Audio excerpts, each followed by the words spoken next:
మనం ప్రతిరోజు పేపర్లో చూస్తా ఉన్నాం. మద్యం పేరు మీద వేల కోట్ల రూపాయల కుంభకోణం జరిగింది. రోజుకొక వార్త వింటే ప్రభుత్వాన్ని అడ్డం పెట్టుకొని తయారీ దగ్గర నుంచి పంపిణీ దగ్గర నుంచి అమ్మకాల వరకు తమ చెప్పు చేతల్లో పెట్టుకొని వేల కోట్ల రూపాయలు దోపిడీ చేసిన కథనాలు మనం ప్రతిరోజు మనం చూస్తూ ఉన్నాం.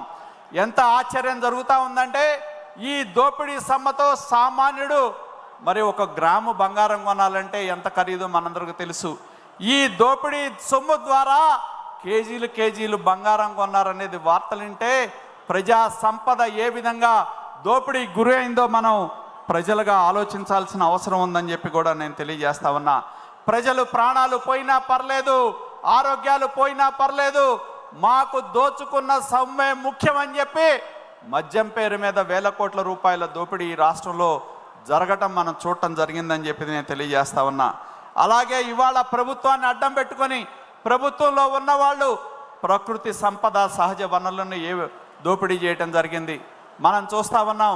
ఇసుక దోపిడీ అనేది సామాన్యుడికి ఇసుక అందకుండా చేసి దాన్ని తాము కావాల్సిన కంపెనీలకు కట్టబెట్టి వేల కోట్ల రూపాయలు దోపిడీ ఏ విధంగా చేశారో మనం చూడటం జరిగిందని చెప్పి నేను తెలియజేస్తా ఉన్నా.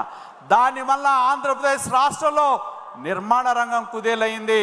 వేలాది మంది దాని మీద ఆధారపడ్డ కార్మికులు ఉపాధి కోల్పోయిన పరిస్థితి మనం చూడటం జరిగింది. మళ్ళీ మన ప్రభుత్వం వచ్చిన తర్వాత సరళీకృత విధానాన్ని తీసుకొచ్చి అతి తక్కువ ధరలో ప్రజలకి ఇసుకని అందుబాటులో తీసుకొచ్చిన ప్రభుత్వం మన ప్రభుత్వం అని చెప్పి కూడా నేను తెలియజేస్తా ఉన్నా.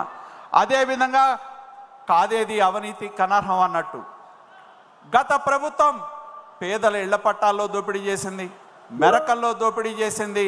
ప్రతి అంశంలో కూడా ప్రతి స్కీమ్ పేరుతో స్కాములను గత పాలనలో మనం చూడటం జరిగిందని చెప్పి నేను తెలియజేస్తా ఉన్నా.